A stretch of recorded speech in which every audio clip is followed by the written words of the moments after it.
Hoje vamos falar sobre doenças da superfície ocular, diagnóstico e tratamento clínico. É muito importante a gente revisar alguns conceitos da superfície ocular antes de falar das doenças que acometem essa estrutura nobre do olho. A superfície ocular ela é composta por uma continuidade epitelial que começa na conjuntiva, atravessa o limbo e recobre a córnea, sendo que desses três epitélios, o epitélio da córnea é o mais importante porque precisa manter as características de transparência que interferem diretamente na acuidade visual. Para que esse epitélio mantenha as suas características fenotípicas, é muito importante que ele seja lubrificado. E para lhe manter uma lubrificação constante, ele depende de arco reflexo neurosensorial, que começa com fibras derivadas do trigêmeo na córnea, que vão levar uma informação aferente para núcleos superiores, que vão estimular via parasimpático a glândula lacrimal a produzir lágrima, e ao mesmo tempo uma via motora que vai estimular o músculo orbicular a piscar. Isso funciona continuamente, a fim de que mantenha-se a lubrificação constante da superfície do olho. É como se fosse uma floresta ou um jardim, ou seja, você precisa, para que essas plantas sobrevivam, uma lubrificação constante. Ao mesmo tempo, você também precisa que você tenha cada planta produzindo uma semente que vai constantemente estar regenerando aquelas plantas desse jardim ou dessa floresta.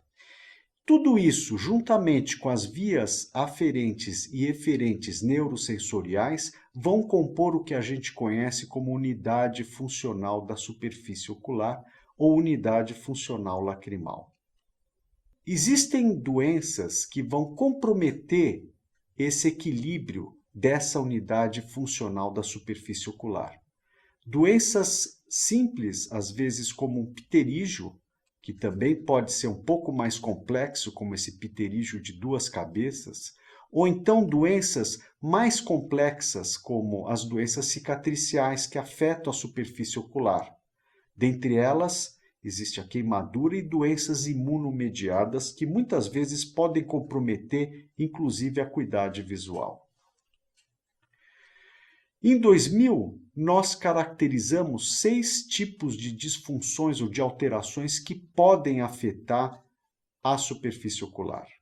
Dentre elas, nós temos alterações das pálpebras, o olho seco, quebra daquela via neuroanatômica, inflamação, alterações do solo ou da membrana basal e a deficiência das células tronco do limbo.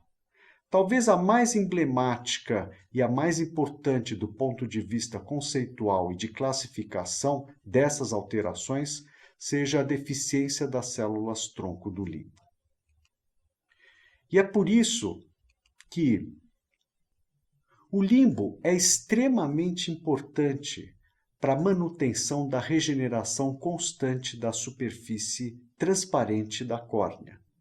Nós sabemos que no limbo, na camada basal das paliçadas de Vogt, encontram-se as células tronco responsáveis pela constante regeneração epitelial, ou seja, são células que vão estar constantemente se dividindo e produzindo células transitórias e células mais maduras que vão descamar, mantendo então constante esse repertório ou essa camada epitelial corneana. Em 2019, nós, juntamente com outros especialistas, concluímos o primeiro consenso global sobre deficiência de limbo. Depois de um trabalho de 10 anos, nós conseguimos, com isso, definir e classificar as doenças que causam esse tipo de condição.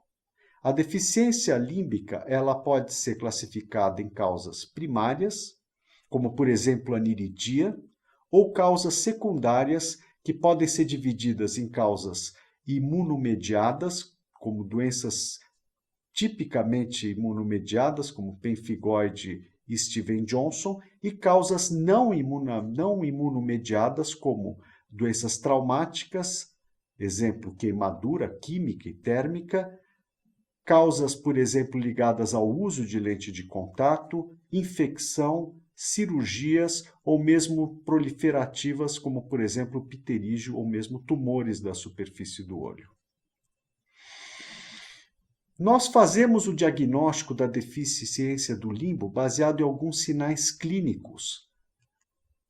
E a partir desses sinais clínicos, nós também conseguimos estadiar a deficiência de limbo em 3 grandes grupos, estágio 1, 2 e 3, que pode ser dividido em A, B e C, de acordo com o grau de comprometimento do limbo e também de acordo com a invasão à área central da córnea.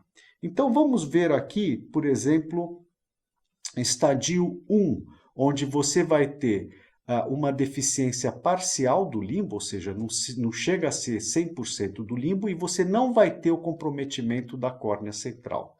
Ela pode ser dividida em A, B ou C. A, menos do que 50% do limbo comprometido, B, entre 50% a 75% do limbo comprometido, e C, quando você tem praticamente todo o limbo comprometido, mas você não tem a área central da córnea afetada. No estadio 2, aí você já tem a invasão da córnea central. E o estadio 2 pode ser classificado em A, quando é menos do que 50% da área límbica envolvida, ou B, quando você tem mais do que 50% da área límbica envolvida. E o estadio 3, no estadio 3 você tem uma conjuntivalização total da córnea. Toda a córnea é ocupada pelo epitélio que vem da conjuntiva, porque você não tem nenhuma área de limbo íntegro.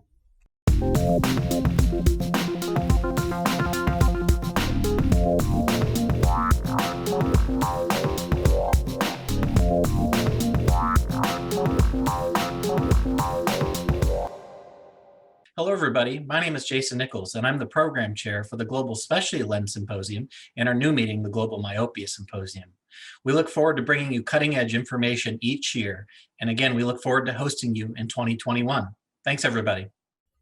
Aqui vocês veem alguns exemplos clínicos do estadio 1, onde você não tem envolvimento da córnea central. Estadio 2, você já chega a ter comprometimento da córnea central, ou seja, são casos que você já começa a ter repercussão na visão. Estadio 3, uma conjuntivalização total, 360 graus de deficiência de limbo. Muitas vezes, a identificação clínica não é tão clara e você precisa de outros testes diagnósticos, como, por exemplo, a citologia de impressão, que vai caracterizar o tipo de epitélio que está na córnea. Se você encontrar células caliciformes, que são células tipicamente da conjuntiva, no meio da córnea, você sabe que se trata de uma deficiência de limbo. Existem outras maneiras, a utilização de biomarcadores, que através do uso da imunohistoquímica ou da imunocitoquímica, nos ajuda a identificar e melhor caracterizar essas células. Muitas vezes, um paciente não tem uma conjuntiva com células caliciformes e você precisa, então, aprimorar utilizando esses testes com marcadores biológicos. Ou mesmo a utilização do PCR, que também pode nos ajudar na caracterização do tipo de epitélio e assim você chegar a um diagnóstico de deficiência de limbo. Outros testes têm também avançado muito e nos ajudado bastante na caracterização da deficiência límbica. Testes com técnicas de imagem, como, por exemplo, a microscopia confocal, onde você consegue caracterizar o tipo de célula e até mesmo a área do limbo, ou mesmo a tomografia de coerência óptica, que tem avançado bastante e tem nos ajudado a identificar clinicamente a deficiência de limbo. Nós vamos falar agora sobre algumas das doenças principais causadoras da deficiência de limbo, das doenças principais graves que afetam a superfície do olho. Uma dessas doenças graves da superfície ocular é a queimadura. E entre as causas de queimadura, a queimadura química é a mais comum, principalmente a álcali, que pode ser causada, por exemplo, com soda cáustica, cal e outros agentes álcalis. É mais comum nas faixas etárias jovens, entre os 20 e 50 anos, mais comum nos homens, e está muito ligada principalmente a acidentes do trabalho, acidentes domésticos ou então causas criminosas.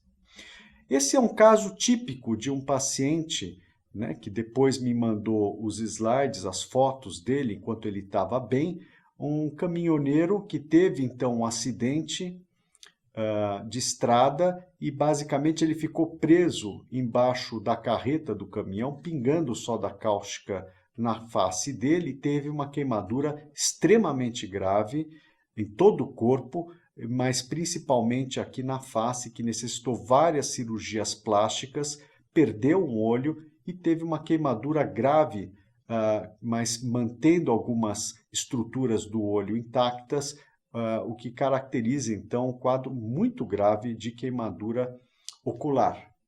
Nós sabemos que existem algumas características que vão determinar a severidade da queimadura, como o tipo de agente. A gente viu que os álcalis têm a possibilidade de penetrar mais do que os ácidos, então eles causam queimaduras mais graves, isso devido à propriedade de saponificação dos ácidos graxos. Nós temos também um fator importante do tempo de ação desse agente na superfície ocular. Quer dizer, quanto mais tempo o agente está agindo, pior vai ser o dano. O pH, se o pH é mais álcali, também vai ser pior para a superfície do olho. E nós temos também essas características de alguns agentes, principalmente na família dos álcalis, que vão ter uma penetração mais rápida na superfície do olho. Na fase aguda, a queimadura química vai causar alterações não só no limbo, mas na córnea e na conjuntiva. E devido a isso, ela pode ser também classificada de acordo com o dano. A primeira classificação, talvez a mais utilizada, é a classificação de Roper-Hall, onde você pode dividir em 4 graus de acordo com a área do limbo acometida. Então, no grau 1 você tem pouca alteração isquêmica do limbo, no grau 2 você já tem 1/3 do limbo ou até 1/3 do limbo acometido, grau 3 de 1/3 até 50% do limbo acometido e grau 4 você tem uma isquemia límbica maior do que 50%. Mais recentemente, em 2001, foi introduzida uma nova classificação que leva em consideração não só o envolvimento do limbo, mas também o envolvimento da conjuntiva. E aqui você utiliza a fluoresceína para você conseguir graduar em 6 tipos ou 6 graus de severidade de queimadura. E de acordo com o grau de severidade, você também determina o fator, ou então o grau, ou o prognóstico dessa queimadura. A classificação de Dua ela é muito mais sensível, muito melhor do ponto de vista de você determinar o prognóstico da queimadura. Então aqui vocês veem, por exemplo, uma queimadura grau 3, da classificação antiga de Roper-Hall, grau 3 de Dua. Ao mesmo tempo que aqui você vê uma queimadura grau 4 de Roper-Hall, quer dizer, do ponto de vista de prognóstico, pior prognóstico no Roper-Hall, mas de acordo com a classificação de Dua, grau 5 não é extremamente grave, porque vocês veem que a conjuntiva não foi tão afetada e você mantém uma área límbica, uma área límbica mínima, mas que possibilita com as técnicas atuais você recuperar toda a superfície do olho. E aqui sim, você tem uma queimadura grau 4 do Roper-Hall, grau 6 do Dua, essa daqui tem péssimo prognóstico. Então, vocês veem que na classificação de Dua você tem mais sensibilidade para determinar o grau da lesão e também o prognóstico em termos de resultado geralmente após cirurgias que são necessárias nesses casos. Nós vamos falar agora sobre uma outra doença extremamente importante que acomete a superfície do olho, que é a síndrome de Stevens-Johnson, ou então a necrólise epidérmica tóxica. Na verdade, essas doenças fazem parte de um espectro de reações agudas que envolvem a pele e as mucosas, causadas por uma resposta imunomediada a medicamentos ou à infecção. Muito importante é que essas doenças elas têm uma alta morbidade. A classificação vai depender do grau de comprometimento da pele e do tipo de lesão, e pode variar desde o eritema multiforme até as formas mais graves, quando você tem mais de 30% da área corpórea afetada, no caso, por exemplo, da necrólise epidérmica tóxica. A incidência ela não é alta, estima-se que mais ou menos as doenças mais graves, como Stevens-Johnson e a necrólise epidérmica tóxica, têm uma incidência de 1 por milhão de habitantes por ano, mas nós temos que considerar algumas características principalmente interessantes de epidemiologia, como, por exemplo, o fato de você ter mais esse tipo de reação em pacientes, por exemplo, portadores de HIV. Alguns anos atrás, nós realizamos uma avaliação epidemiológica dos nossos pacientes na Unifesp, onde nós detectamos que uma maior frequência, uma maior incidência dessa doença em pacientes do sexo feminino e uma média de idade extremamente baixa, em torno de mais ou menos de 27 anos de idade, ou seja, pacientes jovens. Quando você vai observar os fatores envolvidos na patogênese dessas doenças, você tem basicamente 3 fatores envolvidos: fatores genéticos, fatores infecciosos e fatores medicamentosos. Em relação a fatores genéticos, existem alguns estudos liderados principalmente pelo grupo de Kyoto, no Japão, que procuraram identificar um perfil do sistema imunológico que predispõe esse tipo de reação. Existem vários estudos na população japonesa e, mais recentemente, juntamente com o nosso grupo, o grupo de Kyoto, nós então conseguimos identificar o perfil dos nossos pacientes aqui no Brasil. Isso comparado com os pacientes japoneses, pacientes indianos, pacientes de outras etnias, outros países, nós conseguimos detectar que os nossos pacientes com Stevens-Johnson têm um perfil HLA tipo A 0206 e HLA-B 4403 numa grande porcentagem de pacientes.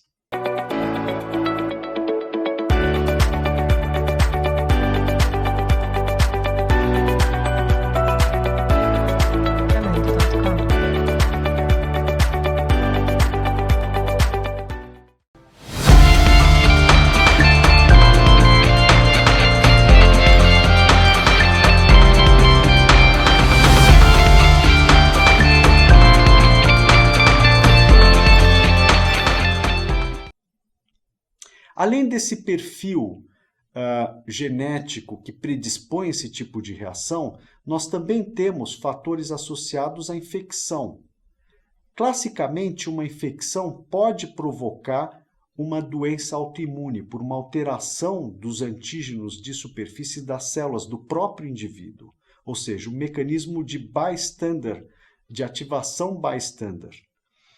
E nós temos também algumas evidências do papel da infecção no Stevens-Johnson, como, por exemplo, a maior incidência em algumas doenças virais, como HIV, ou então na própria infecção por herpes, e outras doenças classicamente envolvidas como o gatilho inicial de uma reação como Stevens-Johnson, como, por exemplo, infecções por micoplasma, infecções fúngicas, infecções por alguns protozoários.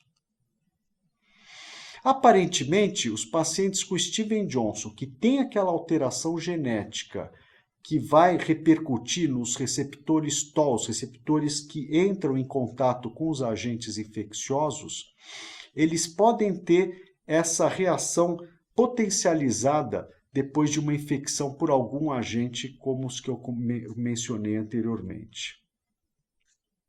Soma-se a esses dois aspectos o efeito de medicamentos.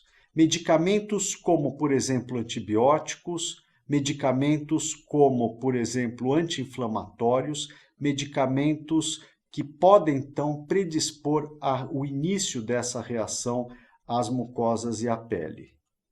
Aqui no Brasil, na nossa população de pacientes com Stevens-Johnson e necrólise epidérmica tóxica, nós identificamos alguns medicamentos muito importantes, como, por exemplo, a dipirona, a novalgina.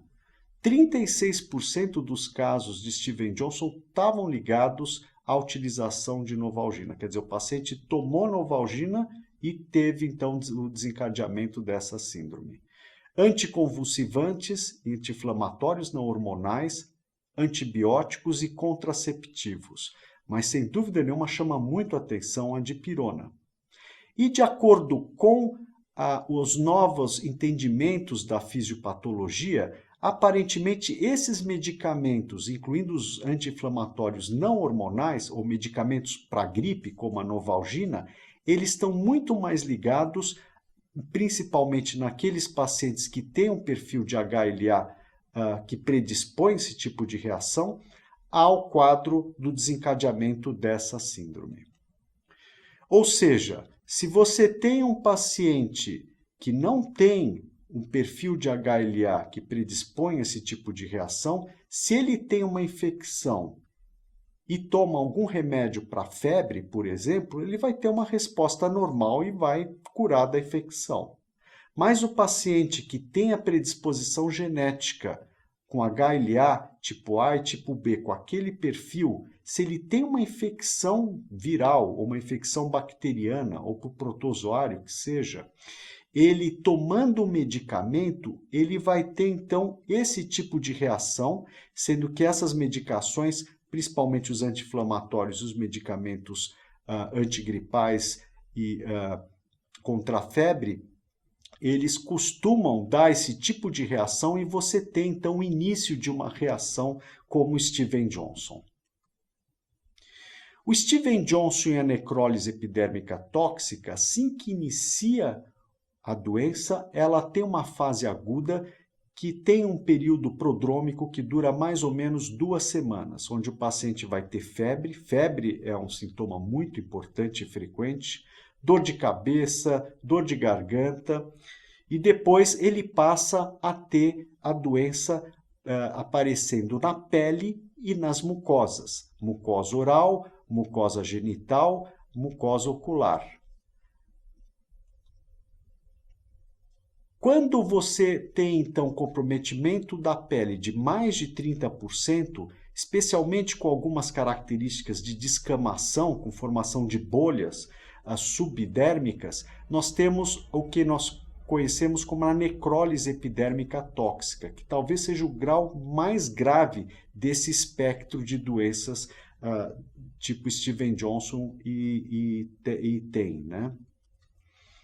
Às vezes a doença é tão grave que pode provocar, inclusive, necrose de alguns tecidos, como, por exemplo, esse paciente que teve uma necrose total da pálpebra, e você já imagina a dificuldade que a gente teve em tratar esse tipo de paciente. Existe também um score de gravidade da doença, ou seja, dependendo da idade, dependendo da superfície afetada, você vai ter, então, um prognóstico de vida, de sobrevida desse paciente muito diferente, ou seja, é uma doença que nessa fase aguda pode, inclusive, levar a óbito numa grande proporção de pacientes, principalmente nos casos mais graves de necrólise epidérmica tóxica. Quando você tem, então, um paciente que consegue sobreviver, resolver essa fase aguda, aí, muitas vezes, ele entra na fase crônica da doença, com várias sequelas cicatriciais que comprometem as pálpebras, que comprometem a conjuntiva, que destroem o limbo e vão provocar uma causa muito importante de deficiência de limbo total, bilateral e podem provocar também alterações importantes na córnea, até mesmo perfuração. Todas essas alterações da fase crônica podem ser classificadas e têm que ser tratadas, na maior parte das vezes, com procedimentos cirúrgicos, que vai ser objeto de uma outra apresentação. A terceira doença ocular grave que acomete a superfície do olho é o pemphigoide cicatricial.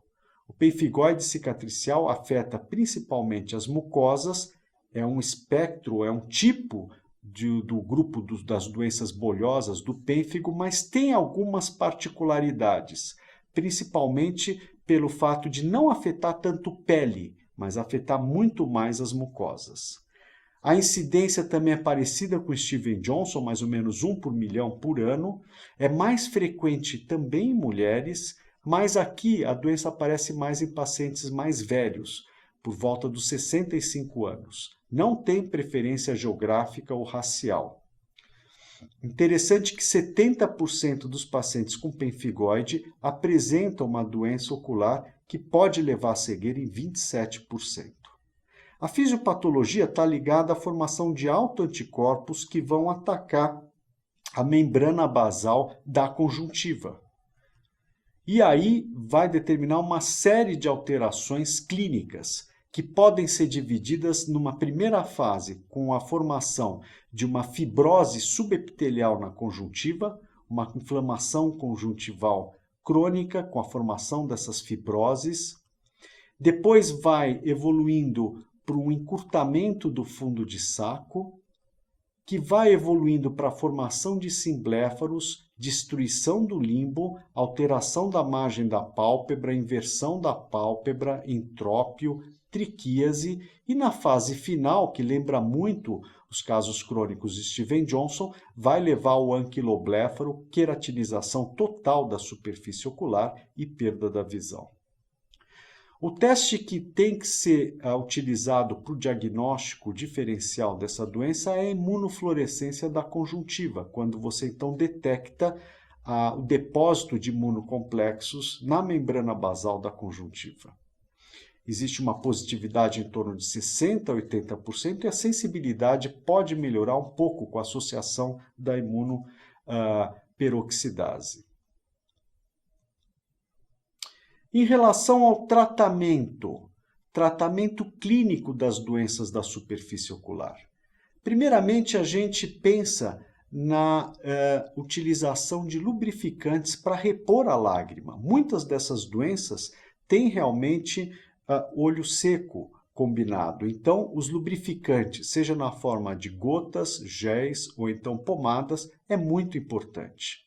Existem várias moléculas, das quais algumas conseguem substituir melhor uma das camadas, um dos componentes da lágrima, ou outros componentes, como por exemplo algumas moléculas com componentes lipídicos, para os casos que você tem mais comprometidos as glândulas de meibômios. Além dos lubrificantes, nós temos componentes que também substituem ou melhoram a matriz extracelular, como por exemplo derivados da fibronectina, que pode ajudar casos onde você tem problema de epitelização.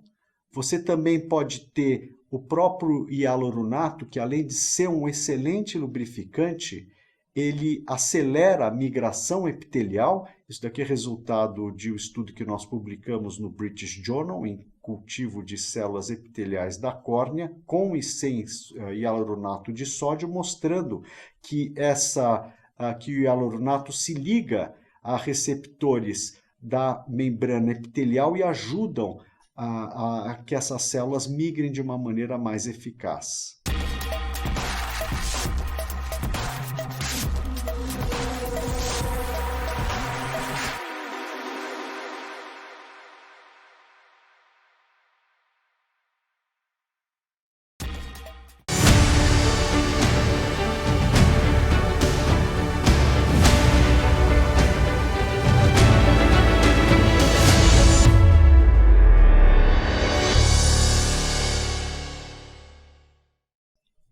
Além desses componentes, nós temos fatores de crescimento. A córnea, ela é avascular, ela depende muito de fatores de crescimento produzidos por células epiteliais ou células dos próprios ceratócitos. E esses fatores de crescimento, como o EGF, na forma tópica, também melhoram e promovem a cicatrização epitelial e podem ser utilizados nessas doenças da superfície ocular. Mais recentemente foi descrita a ação do Neural Growth Factor, ou do fator de crescimento neuronal, que é muito importante para a manutenção da regeneração epitelial e pode ser utilizado para esse fim. Nós temos também outros fatores, outras neurotrofinas, como, por exemplo, o Insulin Growth Factor, o fator de crescimento insulínico, que também ajudam a cicatrização epitelial, como vocês podem ver aqui nesse paciente que começou a utilizar esse medicamento e teve a cicatrização de um defeito epitelial crônico. Outras formas de tratamento clínico envolvem o uso de hemoderivados. Hemoderivados como o soro autólogo, que possui vários fatores de crescimento, vitamina A e, além de ser um bom lubrificante, ele também pode ser utilizado na diluição de 20 a 30% para cicatrização epitelial e para epiteliopatias típicas de doenças que afetam a superfície ocular. Existe toda uma formulação para a preparação do soro autólogo. A diluição pode variar de acordo com o grau de severidade da lesão, mas normalmente a gente utiliza ou inicia o tratamento nessa diluição entre 20% e 30%. Mais recentemente foi descrita a utilização do plasma rico em plaqueta, que parece ser mais rico em fatores de crescimento do que o soro autólogo e mais eficaz para o tratamento de algumas epiteliopatias. Existe mesmo a possibilidade da gente colocar um coágulo de plasma que pode ser então colocado sob uma lente de contato ou suturado sobre a superfície ocular, ajudando bastante a resolução de alguns quadros graves que podem afetar a superfície da córnea.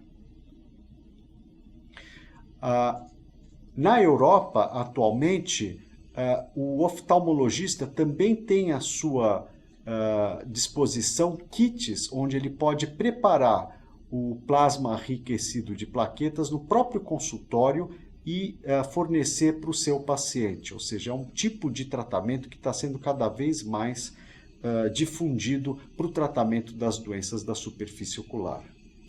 Outros hemoderivados que estão entrando então no rol de opções terapêuticas clínicas para doenças da superfície ocular incluem a albumina e até mesmo o soro do cordão umbilical ou até mesmo extrato de membrana amniótica.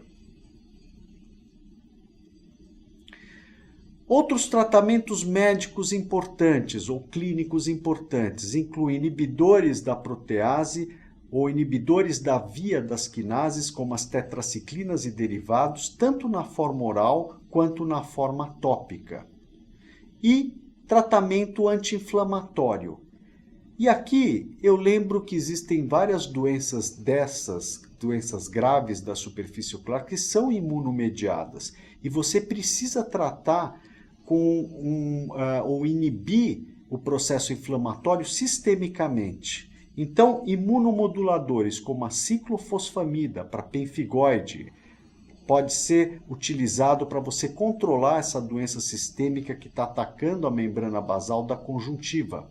Ou então biológicos como o rituximab, que é extremamente eficaz para casos em que o paciente não pode utilizar imunomoduladores ou imunossupressores como a ciclofosfamida, ou a própria imunoglobulina intravenosa. Então, várias estratégias de acordo com o tipo de doença e com a severidade da lesão. Nós também usamos imunomoduladores ou imunossupressores sistêmicos quando nós vamos fazer cirurgia de reconstrução da superfície do olho.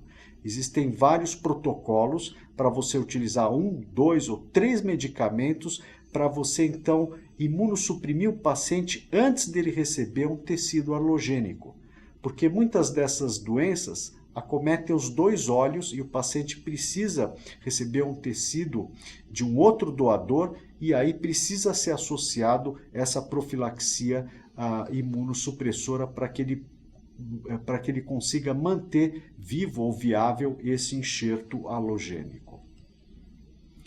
A imunomodulação também pode ser feita na forma tópica, com a utilização de corticoides ou então dos imunomoduladores tópicos. Deles, sem dúvida nenhuma, a ciclosporina tópica é a mais utilizada, é o que a gente tem comercialmente disponível aqui no Brasil, por exemplo. O que a gente tem que lembrar da ciclosporina tópica, que é muito importante, é que a sua ação não é rápida. E é por isso que você pode entrar com a combinação ciclosporina e corticoide nas primeiras semanas, até você ter a resposta da ciclosporina, e aí você vai suspendendo o corticoide para manter o resultado ou o efeito anti-inflamatório da ciclosporina. Mais eficaz e mais rápido do que a ciclosporina é o tacrolimus. O tacrolimus que também tem um mecanismo similar de inibição seletiva da ativação dos linfócitos T, é muito utilizado para o tratamento de ceratoconjuntivite alérgica, com ótimos resultados. O problema, muitas vezes, é que alguns pacientes não toleram o tacrolimus tópico e você também pode ter alguns casos de recorrência de herpes em pacientes que têm uma história pregressa. Aqui alguns casos pré-tacrolimus e pós-tacrolimus de ceratoconjuntivite primaveril. Vocês veem a melhora nas papilas depois do uso ou da introdução do tacrolimus.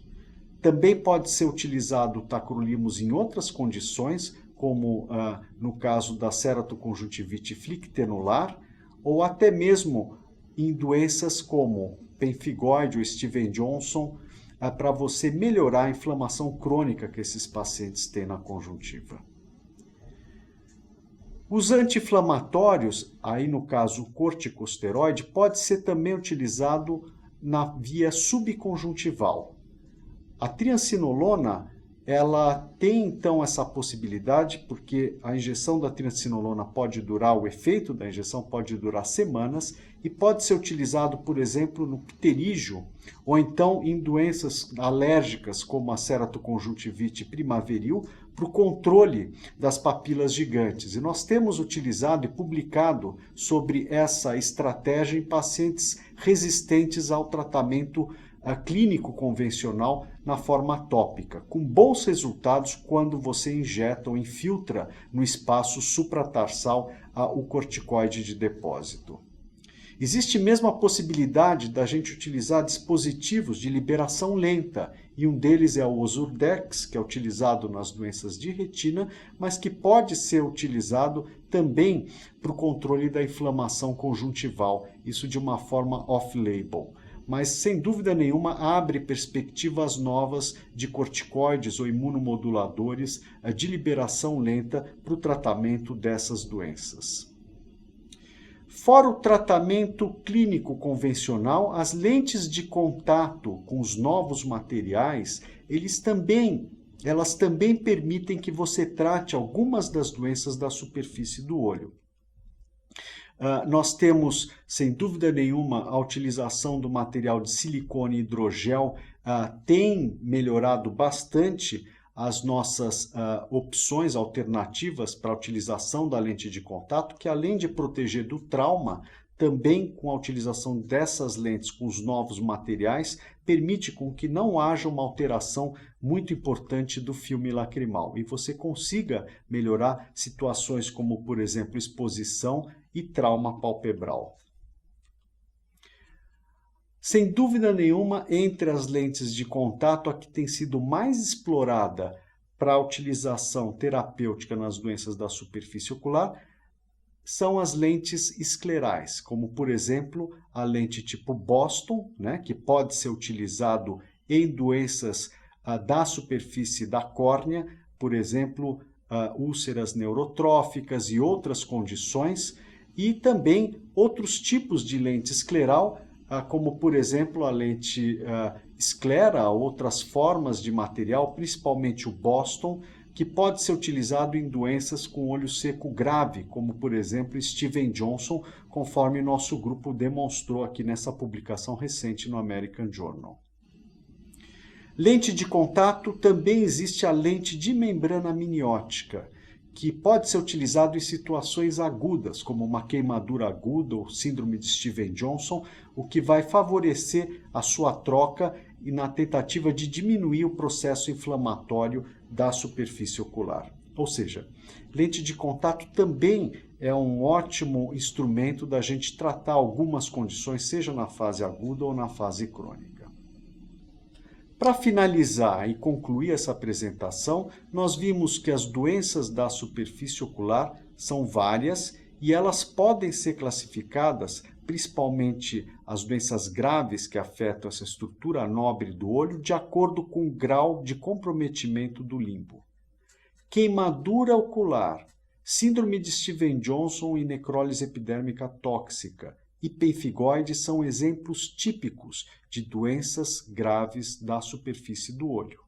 O tratamento clínico inclui o uso de medicamentos tópicos, como lubrificantes, repositores da matriz extracelular, ou que mimetizam a matriz extracelular, fatores de crescimento, hemoderivados, inibidores de protease e anti-inflamatórios ou imunomoduladores. Todos esses tratamentos tópicos, combinados com lente de contato ou lente de membrana amniótica e outros procedimentos cirúrgicos, complementam o que nós temos de arsenal para tratar as doenças da superfície ocular. Obrigado pela atenção. Até mais.